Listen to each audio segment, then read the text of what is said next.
اور رہے گا یوں ہی ان کا چرچا رہے گا یوں ہی۔ السلام علیکم ناظرین، آپ لوگوں کے سامنے آج ایسا بیان پیش کر رہا ہوں جس میں مفتی سلمان ازہری صاحب یہ بتائیں گے کہ جب حضور پاک پردہ کیے تو ان کے بعد کن لوگوں نے اسلام کا کمان سنبھالا اور ان کو خلفاء راشدین کیوں کہا گیا۔ تو بنے رہیے راجہ سنی نیٹ ورک پر، اور ہاں، لائک اور سبسکرائب کرنا نہ بھولیں۔ ان کا چرچا رہے گا، پڑے خاک ہو جائے جل جانے والے، پڑے خاک ہو جائے جل جانے والے، میرا دل بھی چمکا دے۔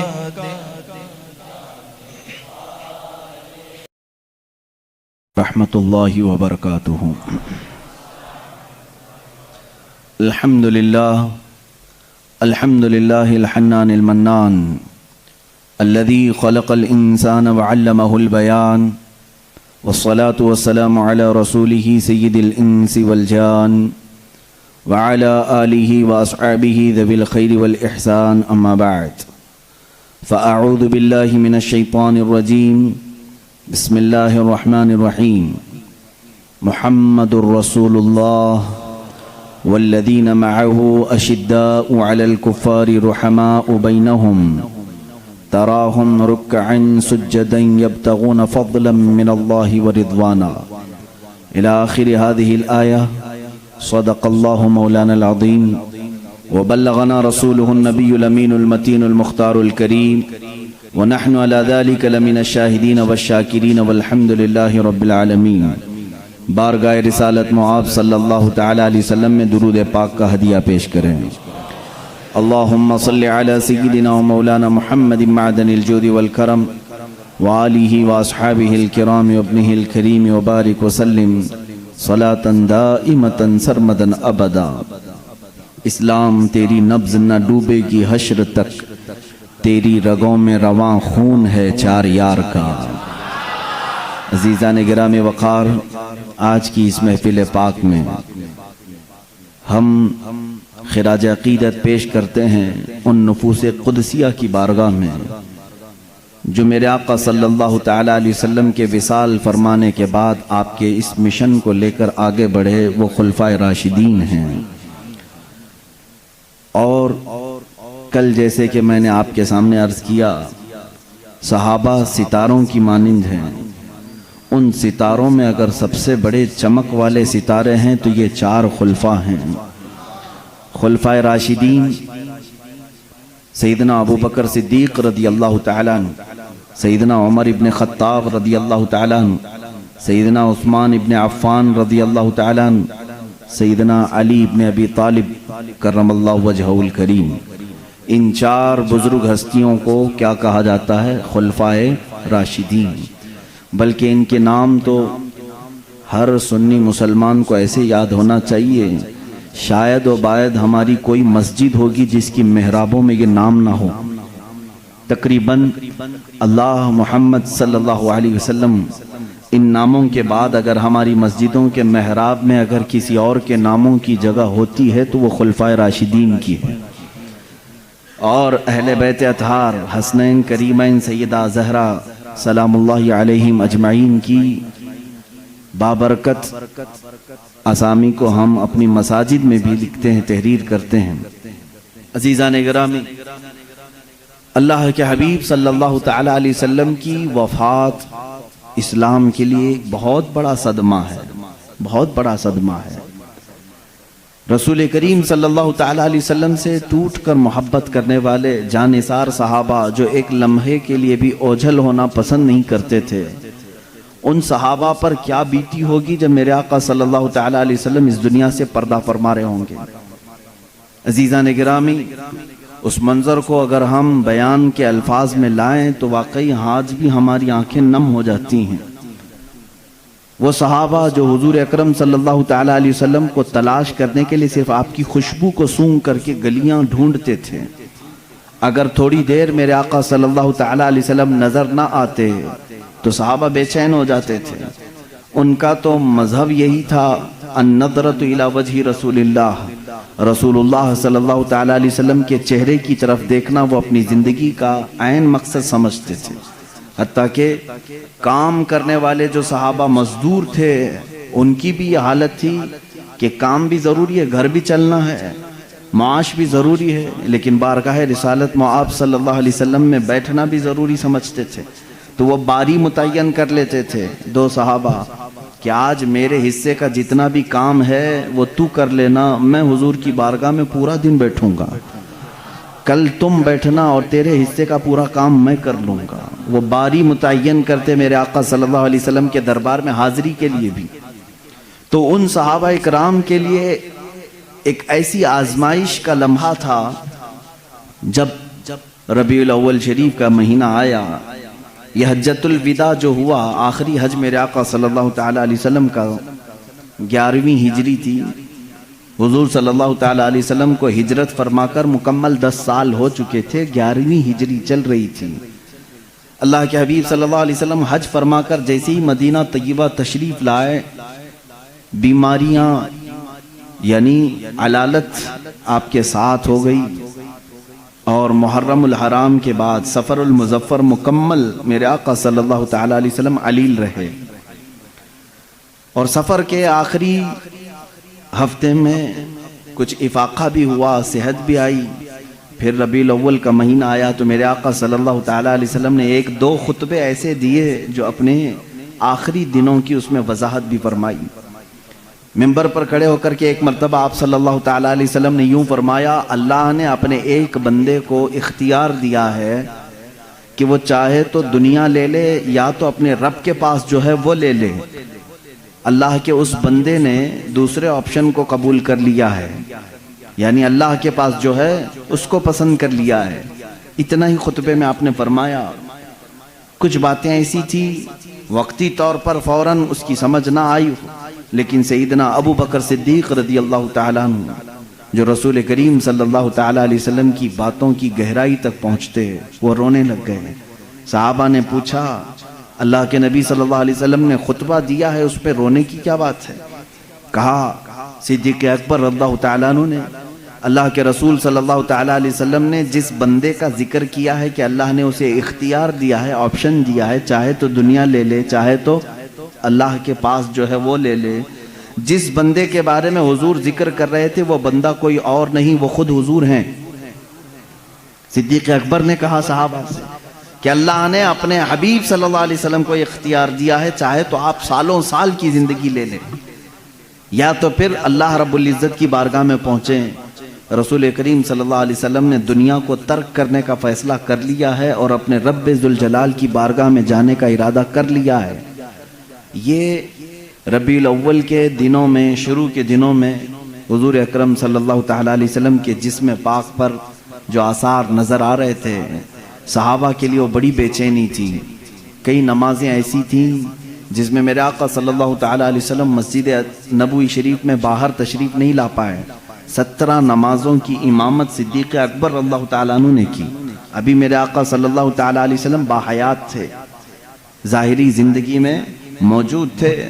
17 نمازیں ایسی ہوئی کہ جس کو صدیق اکبر اللہ تعالیٰ عنہ نے پڑھائی، اور آخری وہ دن تھا، روایات میں 12 ربیع الاول کا ذکر ہے اور بعض میں 13 ربیع الاول کا ہے۔ حضور اکرم صلی اللہ تعالیٰ علیہ وسلم کی ولادت کا بھی وہی دن ہے، وفات کا بھی وہی دن ہے، تاریخ میں لکھا گیا ہے۔ وہ آخری دن تھا جس میں رسول کریم صلی اللہ تعالیٰ علیہ وسلم نے فجر کی نماز پڑھائی صدیق اکبر اللہ تعالیٰ عنہ کے ساتھ، یہاں تک کہ ایک نماز ایسی بھی کہ صحابہ انتظار میں رہتے تھے کہ حجرہ کھلے گا، میرے آقا تشریف لائیں گے۔ رسول کریم صلی اللہ تعالیٰ علیہ وسلم اس ایک نماز میں اس طرح سے تشریف لائے کہ نماز قائم ہو چکی تھی، حضرت ابوبکر صدیق رضی اللہ تعالیٰ عنہ مصلی پر آگے بڑھ چکے تھے، اقامت بولی جا چکی تھی، دروازہ کھلا، حضور اکرم صلی اللہ تعالیٰ علیہ وسلم کا چہرہ جمال جہاں آرا جیسے ہی صحابہ نے دیکھا، سب نماز میں قبلے کی بجائے حضور کی طرف متوجہ ہو گئے۔ یہ تھا نماز میں بھی صحابہ کا ادب و احترام، ان کی کسی کی نماز نہیں ٹوٹی، کیونکہ وہ کعبے کی طرف سے منہ ہٹا کر کعبے کو دیکھ رہے تھے۔ حضور اکرم صلی اللہ تعالیٰ علیہ وسلم باہر تشریف لائے تو اس حال میں کہ روایات میں موجود ہے 2 صحابہ کے کندھوں پر آپ نے ہاتھ رکھا اور آپ صلی اللہ تعالیٰ علیہ وسلم کے پیر زمین پر نہیں لگ رہے تھے۔ رسول کریم صلی اللہ تعالیٰ علیہ وسلم کی انگلیاں زمین پر لگتی آئیں۔ اسی طرح مسجد نبوی شریف میں اندر آئے، حضرت ابوبکر صدیق پیچھے ہٹنے لگے تو آپ نے کہا آگے بڑھو۔ پھر صدیق اکبر اللہ تعالیٰ عنہ نے نماز نہیں پڑھائی کہ رسول پاک کے امام ہوتے ہوئے کوئی دوسرا امام ہو ہی نہیں سکتا۔ اللہ کے نبی صلی اللہ تعالیٰ علیہ وسلم نے اس نماز کی بھی امامت فرمائی۔ صدیق اکبر اللہ تعالیٰ عنہ مکبر بن کر رہے، اور اسی رات کو میرے آقا صلی اللہ تعالیٰ علیہ وسلم کے لیے وہ دن بھی آیا جب سیدہ عائشہ صدیقہ رضی اللہ تعالیٰ عنہ فرماتی ہیں بخار کی شدت اتنی زیادہ ہو گئی تھی کہ بار بار میرے آقا صلی اللہ تعالیٰ علیہ وسلم مسواک کو پانی میں ڈبوتے اور منہ میں رکھتے تھے۔ کبھی پانی کے چھینٹے حضور اکرم صلی اللہ تعالیٰ علیہ وسلم اپنے چہرے اقدس پر لگاتے۔ یہ سختی تھی نزع کے وقت کی۔ یہ جو نزع کی سختی ہے میرے عزیزو، اس سے ہر ایک کو گزرنا ہوتا ہے، اور اس کے متعلق کہا گیا ہے یہ ایسا درد ہے کہ جس کو بیان نہیں کیا جا سکتا۔ وہ کیسی تکلیف ہوتی ہے، ظاہر سی بات ہے جس کو یہ تکلیف ہوئی اس کے بعد وہ دوبارہ واپس زندگی میں آیا نہیں بیان کرنے کے لیے۔ جس کو بھی نزع کی حالت آئی پھر اس کے بعد وہ موت کی منزلیں طے کرتا ہے۔ اور ایک روایت یہ ملتی ہے نزع کا وقت ایسا ہوتا ہے، اگر محسوس کرنا چاہو تو اتنا سمجھ لو، نزع کے عالم میں اگر اس بندے کے جسم پر ایک مکھی بیٹھ جائے تو اسے ایسا لگتا ہے کہ پہاڑ بیٹھا ہے۔ وہ مکھی کا وزن بھی برداشت نہیں کر پاتا، اور اگر ایک قطرہ پانی اس کے حلق میں اتارا جائے تو اسے ایسا لگتا ہے ایک ندی میں نے پی لیا۔ اس کے لیے ایک قطرہ پانی ایک ندی پانی کے برابر لگنے لگتا ہے۔ شدت کی پیاس، حلق میں کانٹے چبھ رہے ہوتے ہیں، اور روح نکلنے کا جو درد ہوتا ہے، یہ عام لوگوں کی بات میں کر رہا ہوں، ایک ایک ناخن سے ایک ایک جوڑ سے جب روح کھینچی جا رہی ہوتی ہے اور اخیر تک کھینچی جاتی ہے، ناک تک روح کو لایا جاتا ہے، اس کے بعد ملک الموت اس روح کو قبض کر کے لے جاتے ہیں۔ میرے عزیزو، ایک مجھے بات یہاں پر یہ یاد آتی ہے، ماں عائشہ صدیقہ رضی اللہ تعالیٰ عنہ فرماتی ہیں اچانک دروازے پر دستک ہوئی اور ملک الموت آئے تھے، اجازت طلب کر رہے تھے کہ یا رسول اللہ صلی اللہ علیہ وسلم کیا میں اندر آ سکتا ہوں؟ حضور اکرم صلی اللہ علیہ وسلم نے فرمایا عائشہ، یہ فرشتہ کسی کی بھی روح نکالنے کے لیے اجازت نہیں لیتا، یہ مجھ سے اجازت لیا ہے اور اس کے بعد اب کبھی کسی سے اجازت نہیں لے گا۔ ملک الموت کو بھی یہ حکم تھا اللہ کی طرف سے، نبی اگر اجازت دیں تو روح قبض کرنا۔ پھر وہ کیسے لوگ ہیں جو کہتے ہیں کہ محمد صلی اللہ علیہ وسلم مالک و مختار نہیں تھے؟ مالک و مختار نہیں تھے، یہاں تو روح نکالنے کے لیے بھی اللہ نے پابند کیا ہے ملک الموت کو۔ جو فرشتہ کسی سے نہیں پوچھتا وہ رسول سے پوچھ کر کے حجرے میں آ رہا ہے۔ اور اس وقت جو مکالمہ ہوا، بعض بزرگوں نے فرمایا ہے کہ رسول کریم صلی اللہ تعالیٰ علیہ وسلم نے اس وقت کیا بیان فرمایا جانتے ہیں آپ؟ اے مسلمانوں، ذرا اپنے ہوش و حواس کو سنبھالو اور میری اس بات کو توجہ سے سننا۔ اگر اپنے نبی سے محبت کرتے ہو، میرے آقا صلی اللہ تعالیٰ علیہ وسلم سے تم گہری الفت رکھتے ہو تو اس جملے کو سنو، ہماری اور آپ کی بھی موت آئے گی، اور ہم اپنے سامنے مرنے والے بہت سارے لوگوں کو دیکھتے بھی ہیں، لیکن جب دنیا سے کسی کی موت کا وقت قریب آتا ہے تو ہم نے دیکھا وہ اپنے آپ کو نہیں پہچان پاتا، اسے خود اپنا نام یاد نہیں رہتا، ماں باپ بھائی بہن رشتہ دار بھی اگر قریب ہوں تو پہچان نہیں پاتا کون ہے۔ نزع کی شدت ایسی ہوتی ہے، اپنوں کو بندہ نہیں پہچان پاتا نزع کے وقت، مگر قربان جاؤ اس تاجدار دو عالم صلی اللہ علیہ وسلم کی ذات پر۔ ملک الموت آئے ہیں اور نزع کی حالت ہے، اس وقت کیا پوچھا جانتے ہیں آپ؟ رسول گرامی وقار صلی اللہ تعالی علیہ وسلم نے ان سے یہ کہا، اے اسرائیل، یہ جو نزع کا درد ہے کیا یہ درد میری امت کو بھی دیا جائے گا؟ کیا اس درد سے میری امت کو بھی گزارا جائے گا؟ اندازہ کرو میرے عزیزو، اسی لیے ہمارے امام نے یہ کہا، جو نہ بھولا ہم غریبوں کو رضا، جو نہ بھولا ہم غریبوں کو رضا، یاد اس کی اپنی عادت کیجیے۔ ہم غریبوں کے آقا پہ بے حد درود، ہم فقیروں کی ثروت پہ لاکھوں سلام۔ عزیزان گرامی وقار، اس رسول کریم صلی اللہ تعالی علیہ وسلم نے اس موقع پر بھی اگر کسی کو یاد کیا ہے تو ہم جیسوں کو یاد کیا ہے، اپنی غریب بھولی بھالی امت کو یاد کیا ہے۔ اس نبی کا اپنی امت سے جو لگاؤ ہے میرے عزیزو، اس کا بدلہ تم پوری زندگی پر سجدے کر کے بھی نہیں ادا کر سکو گے۔ وہ رسول گرامی وقار صلی اللہ تعالی علیہ وسلم ہیں جو ہمارے درد کا اور ہمارے غموں کا احساس رکھتے تھے۔ باقی یہ دنیا جھوٹی ہے جو تمہیں کہتی ہم تمہارے مددگار ہیں، ہم تمہارے آسرا اور سہارا بنتے ہیں، یہ سب جھوٹ بولتے ہیں۔ اے امت کے غیور بندو، نوجوانوں، تمہارا آسرا، تمہارا سہارا، تمہارا مددگار حقیقت میں کوئی نہیں، سب دکھاوے کرتے ہیں۔ حقیقت میں اگر تمہارے غموں کا کوئی مداوع کر سکتا ہے تو وہ تاجدار مدینہ کی ذات ہے صلی اللہ تعالی علیہ وسلم۔ میں جو بات کرنے جا رہا ہوں وہ یہ ہے کہ ام المومنین عائشہ صدیقہ رضی اللہ تعالیٰ عنہ فرماتے ہیں، اسی حالت میں ان کے زانوں پر سر رکھ کر کے میرے آقا صلی اللہ علیہ وسلم لیٹے تھے۔ ملک الموت اسرائیل علیہ السلام نے آپ کی روح پاک کو نہایتی ادب و احترام کے ساتھ نکالا اور اپنے رب ذوالجلال کی بارگاہ میں لے کر چل پڑے۔ اللہ کے حبیب صلی اللہ تعالی علیہ وسلم پاکیزگی کی حالت میں تھے، رات کا وقت تھا اگرچہ، لیکن چہرہ اسی طرح چاند کی طرح روشن تھا۔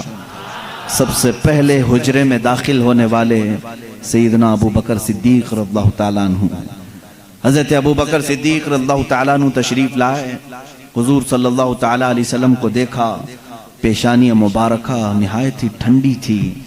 آپ نے میرے آقا صلی اللہ علیہ وسلم کے ماتھے کا بوسہ لیا اور کہا، اے اللہ کے نبی، جو موت آنی تھی وہ آ گئی، اب اس کے بعد موت کا درد دوبارہ اللہ کبھی آپ کو نہیں دے گا، کبھی دوسری موت آپ پر نہیں آئے گی۔ اس کا مطلب یہ ہے کہ صدیق اکبر کا یہ عقیدہ تھا کہ ایک موت کے بعد میرا نبی اب ہمیشہ کے لیے زندہ ہو گیا ہے، جو موت آنی تھی وہ آ گئی۔ اللہ کے حبیب صلی اللہ علیہ وسلم اس کے بعد برزخی زندگی میں زندہ ہو چکے۔ اب جو معاملات تھے، یہ پیر کا دن تھا، پیر کا دن گزر کر رات آئی تھی۔ اب جیسے ہی باہر آ کر کے اعلان ہوا، مسجد نبوی میں صحابہ کھچا کھچ بھرے ہوئے تھے۔ وہ اس لیے نہیں کہ موت کی خبر سننی ہے، بلکہ ہمہ وقت چہرے رسول کی زیارت کے لیے بیٹھے رہتے تھے کہ دروازہ کھلے گا، پردہ ہٹے گا، ہم نبی مکرم صلی اللہ علیہ وسلم کے چہرے کو ایک بار دیکھیں گے۔ وہ صحابہ رات بھر اس حجرے کی طرف دیکھتے رہتے تھے۔ صبح کی اذان ہو جاتی تھی، صبح سے جو بیٹھتے ظہر تک پڑھتے ہوئے رہتے تھے کہ چہرہ انور کی زیارت جس کو وہ عبادت سمجھتے تھے۔ لیکن آج دروازہ کھلا اور صدیق اکبر رضی اللہ تعالیٰ عنہ جیسے ہی آ کر یہ اعلان فرماتے ہیں، گویا کہ صحابہ کے جسموں پر بجلی گر گئی، وہ جہاں تھے وہیں ساکت و جامد رہ گئے۔ ایسی پوزیشن کی تاریخ میں لکھی گئی ہے، مدینے والوں پر ایسی کبھی آفت نہیں آئی جس طرح وفات رسول کی غم کی خبر ان پر آئی تھی۔ صحابہ جہاں تھے وہیں کھڑے رہ گئے، کسی کو کچھ سمجھ میں نہیں آتا۔ حضرت عثمان غنی رضی اللہ تعالیٰ عنہ کا حال یہ تھا کہ وہ زمین پر ایسے بیٹھے رہ گئے کہ کوئی ان کو ہلاتا تو بھی نہیں ہلتے تھے، کبھی ان کو کوئی اٹھاتا تو نہیں اٹھتے تھے۔ رات گزر گئی، صبح کے وقت سیدنا عمر فاروق رضی اللہ تعالیٰ عنہ کا حال تو یہ تھا کہ جیسے ان کو خبر دی گئی، وہ اپنی تلوار نکال کر کے مدینے میں باہر گلیوں میں اس طرح گھومتے تھے، جوش سے آوازیں نکالتے تھے، خبردار اگر کسی نے کہہ دیا میرے نبی کا انتقال ہوا ہے، میں اس کی گردن مار دوں گا، میں اس کی گردن اڑا دوں گا۔ میرا آقا و مولا فوت نہیں ہوا ہے، میرے رسول کی وفات نہیں ہوئی ہے، میں اس کی گردن اڑا دوں گا اگر کوئی کہہ دے کہ میرے نبی کا انتقال ہوا ہے۔ وہ ان کا جوش تھا، فرط محبت میں کہے جا رہے تھے۔ لیکن اس پوری سچویشن کو دوسرے روز اگر کسی نے سنبھالا دیا ہے تو صدیق اکبر کی ذات ہے۔ سیدنا ابو بکر صدیق رضی اللہ تعالیٰ عنہ نے سب کو جمع کیا مسجد نبوی شریف میں. صحابہ سے پوچھا کہ تم اب تک کس کی عبادت کرتے تھے, محمد صلی اللہ علیہ وسلم کی یا اللہ کی؟ سن لو, جو محمد صلی اللہ علیہ وسلم کی عبادت کرتے تھے ان کا کام تھا اللہ کی طرف سے وہ آئے اور انہوں نے امانت بندوں تک پہنچائی اور پھر وہ واپس اپنے رفیق اعلیٰ کے پاس چلے گئے. تو جو ان کی عبادت کرتا تھا وہ سمجھ لے کہ ان کا انتقال ہو چکا, اور جو اللہ کی عبادت کرتا تھا وہ سمجھ لے اللہ آج بھی زندہ ہے اور ہمیشہ زندہ رہے گا. اور آیت کریمہ انہوں نے تلاوت کی, وما محمد الا رسول قد خلت من قبلہ الرسل افئن مات اور یہاں سے کہتے ہیں اللہ تعالیٰ کی آیت پڑھ کر کے او قتل انقلبتم علی اعقابکم, اللہ نے فرمایا محمد صلی اللہ علیہ وسلم اللہ کے ایک رسول ہیں, ان سے پہلے بھی رسول آئے اور چلے گئے. اگر اس رسول کی وفات کے بعد کوئی منہ پھیر لیا, دین چھوڑ دیا, اللہ فرماتا فَلَن يَضُرَّ اللَّهَ, تو اس نے اللہ کا کچھ نہیں بگاڑا, اللہ کا کچھ بھی نقصان نہیں ہوگا. جو کچھ بھی بگڑے گا وہ تمہارا خود کا بگڑے گا. رسول کے بعد کوئی بھی منہ نہ پھیرے اس شریعت سے, کوئی اس راستے سے اس اسلام سے ہٹے نہ. یہ صدیق اکبر رضی اللہ تعالیٰ عنہ کا خطبہ تھا, اسی خطبے سے آج تک اسلام زندہ ہے. میرے عزیزو, اسی لیے اسلام شخصیتوں سے نہیں چلتا ہے.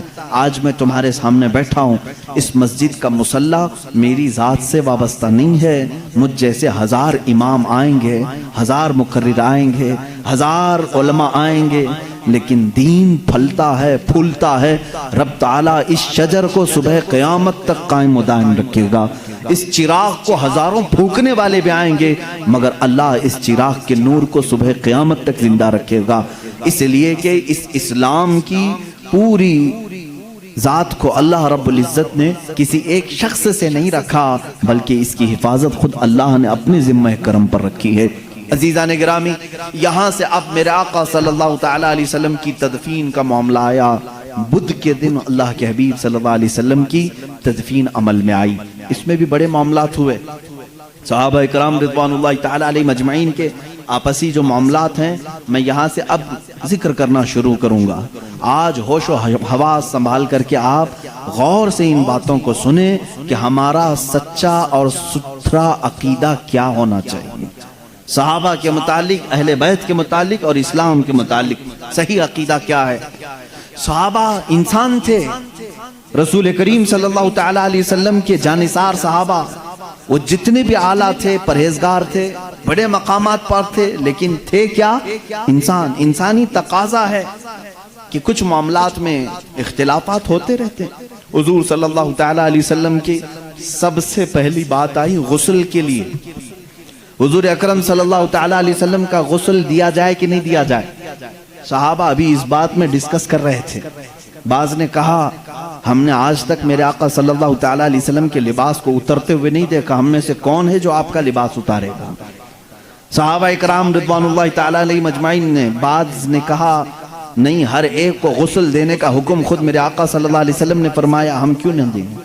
اسی اسنا میں بیر غرس کا پانی لایا بھی گیا, اور روایات یہ بتاتی ہیں کہ تھوڑی دیر کے لیے صحابہ کو غشی طاری ہوئی. غشی کا مطلب سمجھتے ہیں کہ جیسے بے ہوشی آتی ہے یا جھانپ جس کو کہتے ہیں, نیند آنے سے پہلے جھٹکے لگتے ہیں. جو صحابہ حجرہ رسول میں تھے انہیں جھانپ لگی یا اونگ آئی, غشی طاری ہوئی تھوڑی دیر کے لیے, اور جیسے ہی ان کی آنکھیں کھلی انہوں نے دیکھا رسول کریم صلی اللہ تعالیٰ علیہ وسلم کو مکمل غسل دیا جا چکا تھا.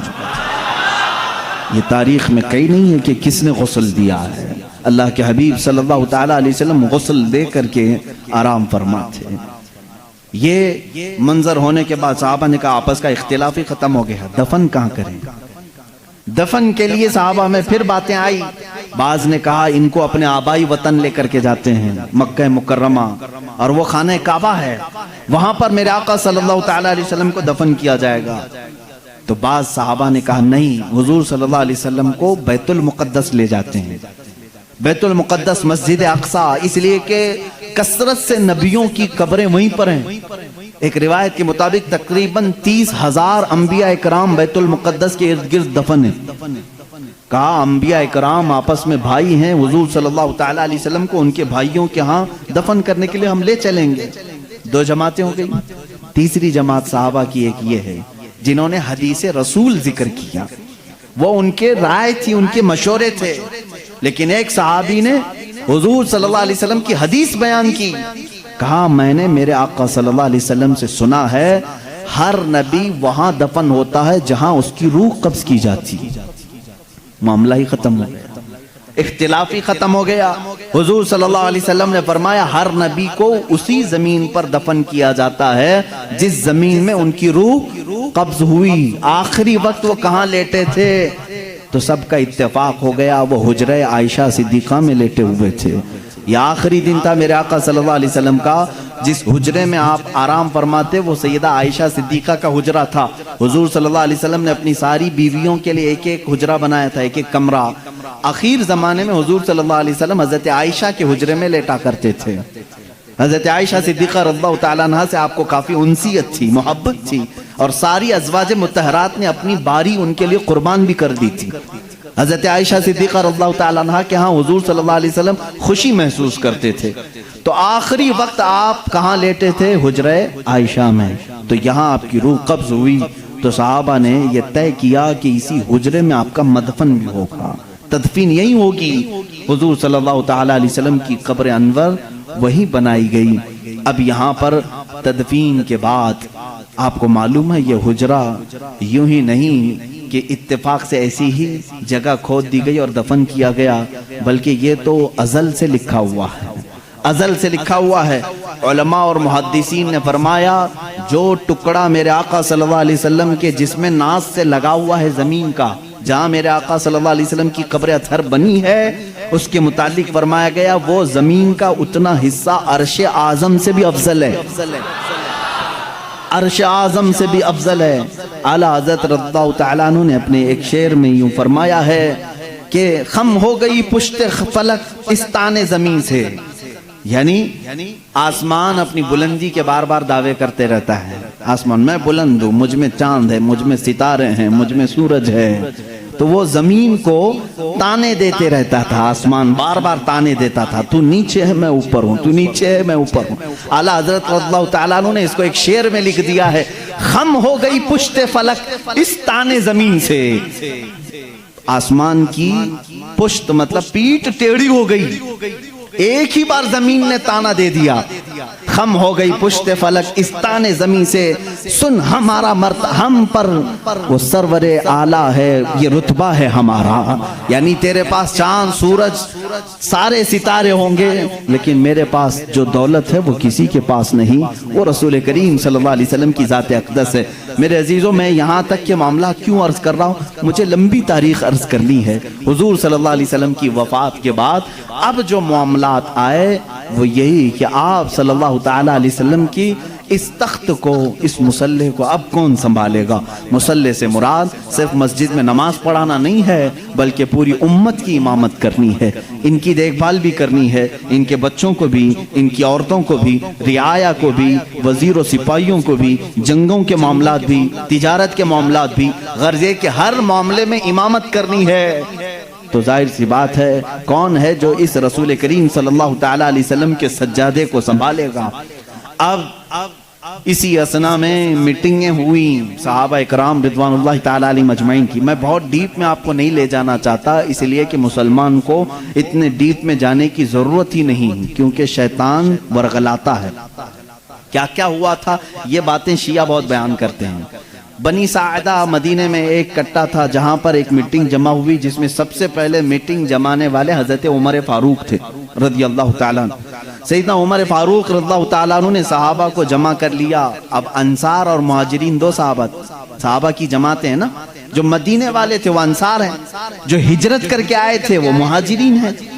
تو مہاجرین صحابہ اس میں سے سب جمع ہوئے, اکثر جو ہجرت کر کے آئے تھے, اور ادھر انصار صحابہ کی الگ میٹنگ ہو رہی تھی. حضرت سعد ابن ابی عبادہ رضی اللہ تعالیٰ عنہ, اور اس میں حضرت سعد جو ہے وہ لیڈنگ کر رہے تھے. انصار صحابہ کی میٹنگ میں یہ بات ہو رہی تھی کہ مدینہ طیبہ میں حضور صلی اللہ تعالیٰ علیہ وسلم تشریف لائے ہیں، تو لہٰذا آپ کا مصلی، آپ کی خلافت انصار میں سے کوئی سنبھال لے۔ لیکن میرے عزیزو، ان انصار کی محبت پہ بھی قربان جائے۔ جگہ ان کی ہے، مدینہ ان کا ہے، مسجد نبوی ان کی زمین پر بنی ہے، سارے مہاجرین کو انہوں نے ہی پناہ دی ہے۔ اب ظاہر سی بات ہے ان کا حق تھا، وہ بول سکتے تھے کہ آگے خلافت انصار میں سے ہوئی ہونی چاہیے۔ حضرت عمر فاروق رضی اللہ تعالیٰ عنہ جانتے تھے قریش کا دماغ کیا ہے۔ حضور صلی اللہ علیہ وسلم کا جو خاندان ہے وہ قریش ہے، ان کی ذہنیت کیا ہے، ان کا دماغ کیا ہے، وہ اچھی طرح جانتے تھے۔ سب انصار صحابہ کو انہوں نے جمع کیا اور کہا آپ کی فضیلت کے ہم قائل ہیں، لیکن ایک بات یاد رکھ لیں، اگر خلافت رسول اللہ صلی اللہ علیہ وسلم کے خاندان کو چھوڑ کر دوسرے خاندان میں چلی جائے تو پھر معاملات درہم برہم ہو سکتے ہیں، اور حضور صلی اللہ علیہ وسلم کے جو اہل بیت ہیں، جو خاندان والے ہیں، کہیں ان کی ناراضگی کا بھی سبب نہ بنے۔ انصار نے جیسی ہی یہ سنا، ساری خلافت سے وہ دستبردار ہو گئے، کہا ہم اس کے ہاتھ پر بیعت کریں گے جو رسول اللہ کے خاندان سے تعلق رکھتا ہے۔ اب اس بات پر اتفاق ہوا تو پوچھا گیا حضور کے خاندان والے قریش کون کون ہیں؟ سب آئے، سب لوگوں نے جمع ہو کر کے الگ الگ نام لینے ہی تھے، ابھی کسی نے نام لیا نہیں تھا۔ سیدنا عمر فاروق رضی اللہ تعالیٰ عنہ آگے بڑھتے ہیں اور کہتے ہیں اے لوگوں، تمہیں معلوم ہے جب رسول کریم صلی اللہ تعالیٰ علیہ وسلم نے نبوت کا اعلان فرمایا تھا تو سب سے پہلے اسلام لانے والوں میں چند لوگوں کے نام ہیں، ان میں سے پہلا ایک نام سیدنا ابو بکر صدیق کا ہے۔ حضور صلی اللہ علیہ وسلم نے خود فرمایا بہت سارے لوگوں نے اسلام قبول کیا، لیکن سب نے مجھ سے کچھ نہ کچھ سوال کیا، آپ آخری رسول ہیں، کیا علامت ہے؟ آپ سچے نبی ہیں، کیا دلیل ہے؟ لیکن ایک بندہ ایسا ہے جس نے بغیر دلیل پوچھے ایمان لایا، وہ ابو بکر ہے، وہ ابو بکر صدیق رضی اللہ تعالیٰ عنہ ہیں۔ انہوں نے حضور صلی اللہ علیہ وسلم سے کبھی نہیں پوچھا آپ آخری رسول ہیں، کیا ہے آپ کے پاس علامت، بلکہ حضور صلی اللہ علیہ وسلم نے ایک بار صرف ان سے کہا میں اللہ کا نبی ہوں۔ انہوں نے کہا آمنا وصدقنا یا رسول اللہ، ہم ایمان لائے اور آپ کی تصدیق کرتے ہیں اے اللہ کے رسول۔ حضرت عمر نے ان کی فضیلت میں خطبہ دیا۔ تمہیں معلوم ہے جب رسول کریم صلی اللہ تعالیٰ علیہ وسلم مکہ سے ہجرت کر رہے تھے تو اپنے ساتھ کس کو لیا تھا؟ ابو بکر صدیق رضی اللہ تعالیٰ عنہ کو لیا تھا۔ تمہیں معلوم ہے اپنی زندگی میں جب میرے آقا صلی اللہ علیہ وسلم علالت پر بستر پر تھے اس وقت اپنے مصلے پر کس کو بڑھایا تھا؟ ابو بکر صدیق کو بڑھایا تھا۔ حضرت عمر کہتے ہیں رسول اللہ صلی اللہ علیہ وسلم نے جس کو ہماری نمازوں کا امام پسند کیا ہے، ہم اپنے دنیاوی معاملات میں اس کو کیوں نہ امام تسلیم کریں؟ سب سے پہلے میں صدیق اکبر کے ہاتھ پر بیعت کرتا ہوں۔ حضرت عمر کی بات دیکھ کر سارے صحابہ نے حضرت ابو بکر صدیق کے ہاتھ پر بیعت کیا۔ یہاں سے خلافت کا نظام شروع ہوا، یہ خلافت شروع ہوئی۔ سب سے پہلے خلافت کو بھی بادشاہی نظام پر قائم نہیں کیا گیا، یہ سعودی نظام نہیں ہے، باپ مرے گا تو بیٹا حکومت کرے گا، رشتہ داروں کا نظام نہیں ہے، بلکہ میرے آقا صلی اللہ تعالیٰ علیہ وسلم نے اس سیلیکشن کو امت کے اوپر چھوڑ دیا تھا، ورنہ رسول کریم صلی اللہ تعالیٰ علیہ وسلم اپنی زندگی میں بتا کر کے جاتے میرے بعد فلاں کو ہونا چاہیے۔ یہ معاملات میرے آقا نے کبھی بھی کسی کو نہیں بتائے۔ آج شیعہ کہتے ہیں، رافضی کہتے ہیں حضور صلی اللہ علیہ وسلم نے اپنی زندگی میں حضرت علی کو ہی خلیفہ بنایا تھا، باقی سارے خلیفاؤں نے ان کی خلافت کو غصب کر لیا، چھین لیا تھا، ان کو خلافت نہیں دی۔ یہ پروپیگنڈا پھیلاتے ہیں، کہیں سے بھی ایک دلیل نہیں ملے گی۔ اچھا آپ حضرت علی کو کمزور سمجھتے ہیں؟ وہ حیدر کرار ہے، وہ اسد اللہ ہے، جس کو اللہ کے نبی نے فرمایا اللہ کے شیروں میں سے ایک شیر ہے۔ اگر حضرت علی رضی اللہ تعالیٰ عنہ کو حضور صلی اللہ علیہ وسلم نے بنایا ہوتا تو کیا وہ اپنا حق چھوڑ کر کسی کو دے دیتے؟ وہ سیدنا علی کرم اللہ وجہہ الکریم حق کے لیے جب کھڑے ہوتے تو پھر سامنے کسی کو نہیں دیکھتے تھے، کسی کو نہیں دیکھتے۔ انہیں بھی معلوم تھا کہ خلافت کو رسول کریم صلی اللہ علیہ وسلم نے امت کے اوپر چھوڑا ہے، امت کا سب کا اتفاق ہوا حضرت ابو بکر صدیق رضی اللہ تعالیٰ عنہ کی ذات پر، تو سبوں نے بیعت کی۔ حضرت علی کرم اللہ وجہہ الکریم نے بھی بیعت فرمائی، اگرچہ تھوڑی تاخیر کے بعد، لیکن آپ نے بھی بیعت فرمائی۔ اور حضرت ابو بکر صدیق رضی اللہ تعالیٰ عنہ نے جس کو جو جو کام دیے سبوں نے خوشی خوشی ان کاموں کو انجام بھی دیا۔ یہ دور نہایت ہی سنہرا دور تھا، بہت ہی عظیم دور تھا۔ رسول کریم صلی اللہ تعالیٰ علیہ وسلم کی جتنی سنتیں ہیں، جتنے طریقے تھے، ان سب کو حضرت ابوبکر صدیق نے اپنی خلافت میں استعمال فرمایا۔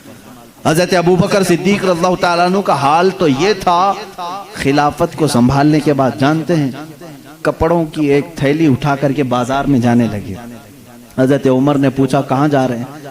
کہا کپڑے بیچ کر کے گھر تو چلانا ہے، کام کاج کے لیے، کہ میں کچھ کپڑوں کی تجارت کروں اور اپنا گھر بھی سنبھالوں۔ خلافت پر قائم ہونے کے بعد میرے عزیزو اس وقت تک اسلام کافی دور تک پھیل چکا تھا۔ حضرت ابوبکر صدیق رضی اللہ تعالیٰ عنہ خلیفۃ المسلمین منتخب ہو گئے، گلی کے نکڑ کے کارپوریٹر نہیں، وہ خلیفۃ المسلمین ہیں۔ باوجود اس کے تھیلا اٹھا کر کے کپڑے بیچنے کے لیے جا رہے ہیں تو سیدنا عمر فاروق رضی اللہ تعالیٰ عنہ نے انہیں روک لیا۔ سارے صحابہ کو جمع کر کے پھر اتفاق ہوا اس بات پر کہ بیت المال سے خلیفہ کا وظیفہ مقرر کیا جائے، ورنہ پھر خلیفہ بھی اگر دن بھر بازار میں کام کرے تو خلافت کے معاملات کون دیکھے گا؟ تو سب نے سب سے پہلے بیت المال سے وظیفہ مقرر کیا ہر مہینے کا۔ وہ کتنا تھا؟ وہ چند درہم میں تھا، یہاں تک کہ بیت المال سے حضرت ابوبکر صدیق رضی اللہ تعالیٰ عنہ کو ایک اونٹنی ملی تھی، ایک پیالہ ملا تھا، ایک چادر ملی تھی، 3 چیزیں ملی تھی۔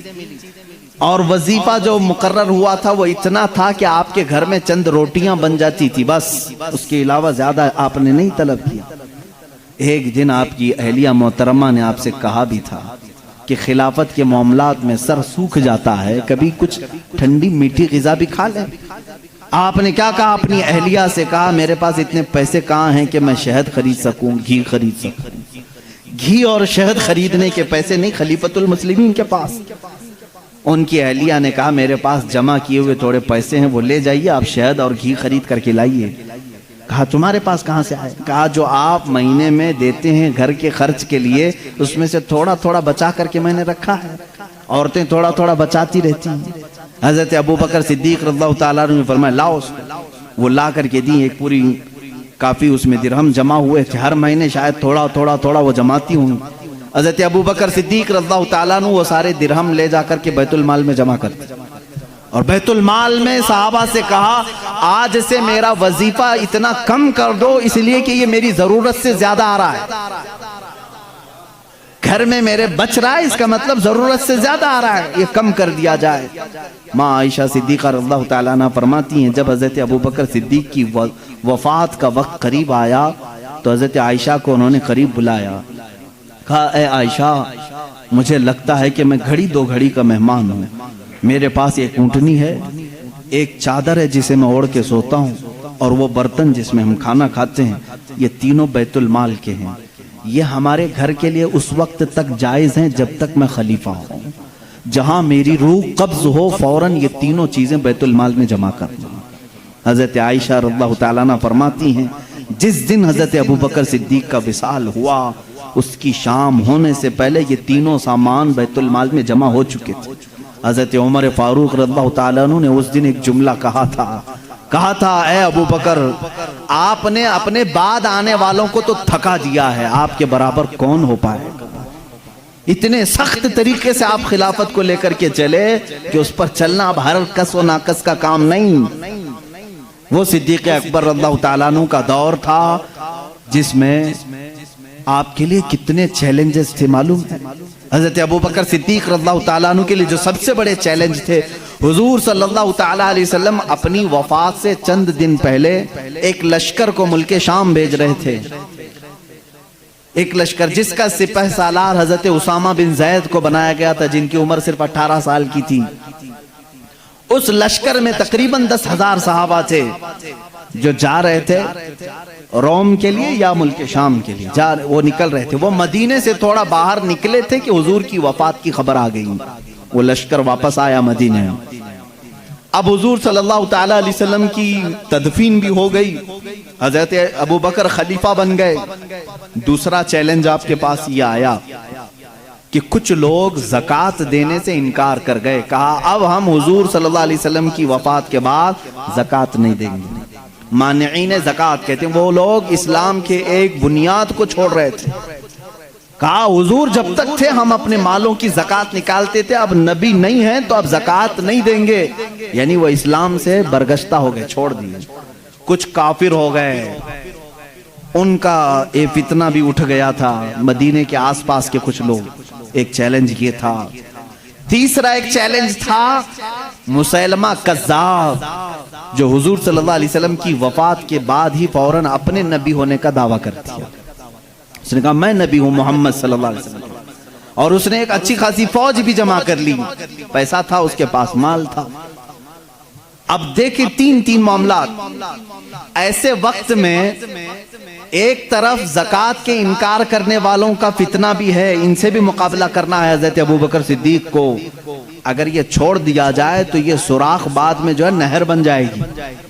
ایک طرف مسیلمہ کذاب جو جھوٹے نبی ہونے کا دعویٰ کر رہا ہے، اس سے بھی مقابلہ کرنا ہے، اور صحابہ اکرام، ظاہر سی بات ہے دونوں اگر جنگ چھڑتی ہے تو دونوں جگہ فوج کی ضرورت ہے۔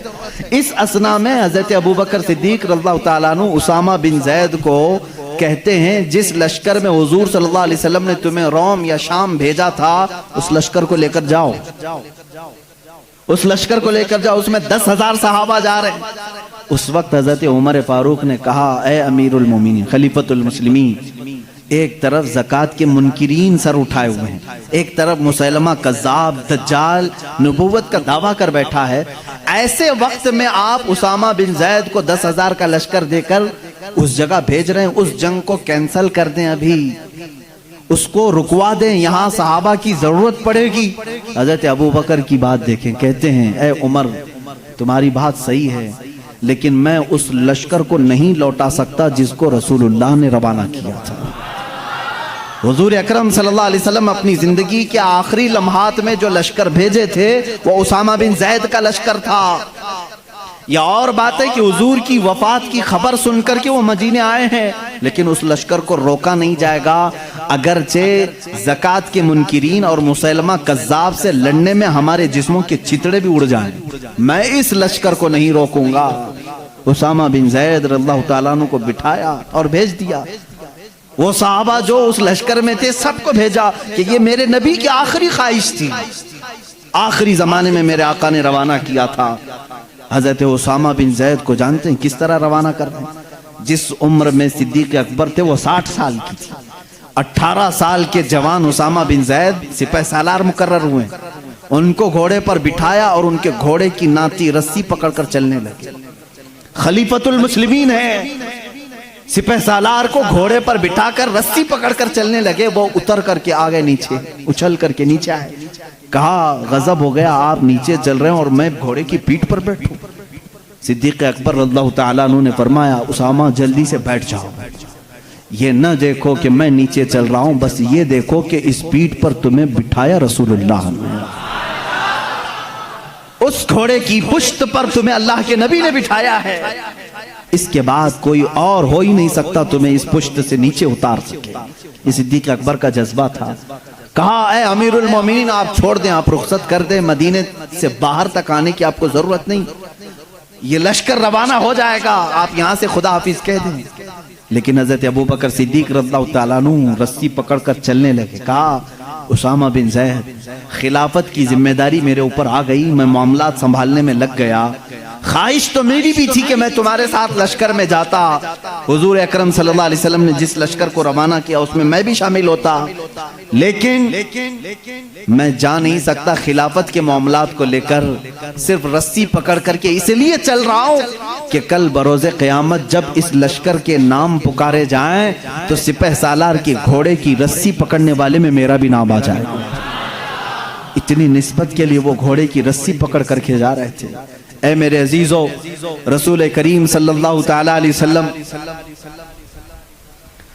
اللہ کے حبیب صلی اللہ تعالیٰ علیہ وسلم سے جانثاری کا جو جذبہ تھا وہ صدیق اکبر رضی اللہ تعالیٰ عنہ کے جسم اقدس میں بدرز آتم موجود تھا۔ آپ کی خلافت کے پورے معاملات میں بیان نہیں کر سکوں گا، اس لیے کہ آج میں نے چاروں خلفاء کو ذکر کیا ہے۔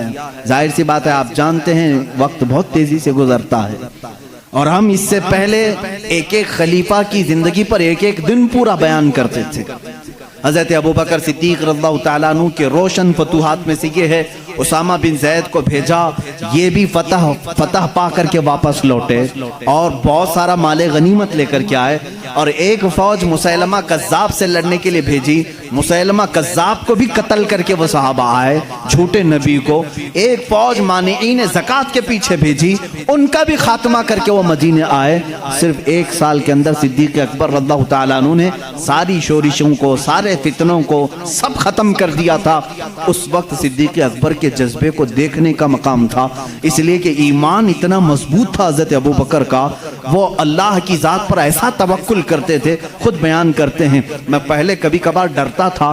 ایک مرتبہ کی بات ہے جب غار ثور میں میرے آقا صلی اللہ تعالیٰ علیہ وسلم آرام فرمانے کے لیے اندر آئے، حضور سیدنا صدیق اکبر نے اپنے کپڑے پھاڑ پھاڑ کر کے اس غار کو اندر سے بند کر دیا تھا کہ کوئی کیڑا مکوڑا اندر آ کر کے میرے آقا کو غزن نہ پہنچا سکے، لیکن ایک سانپ آپ کو ڈس کر کے اندر آ گیا، آپ کی ایڑی جہاں لگی تھی ایک سوراخ پر اس کو ڈس کر کے اندر آیا۔ صدیق اکبر رضی اللہ تعالیٰ عنہ اس پورے واقعے کے گواہ ہیں، آپ خود بیان فرمائے ہیں۔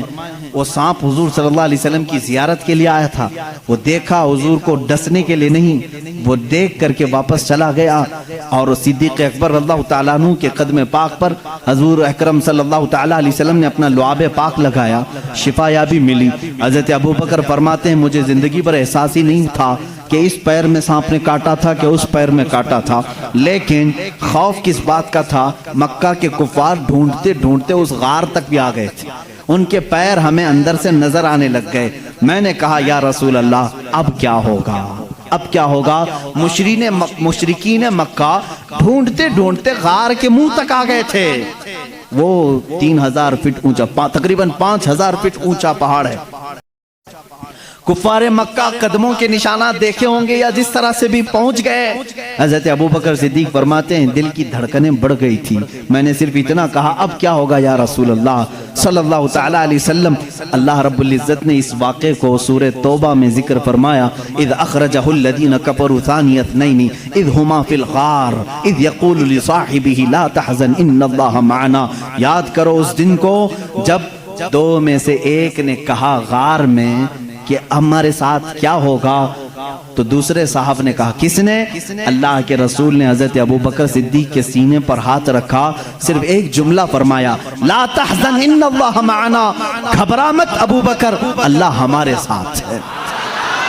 اس جملے کی معنویت اور اس کی تقویت اور اس کی عظمت اتنی بڑی ہے، میں سمجھتا ہوں کہ مسلمان اس ایک جملے سے آسانی سے زندگی گزار سکتا ہے۔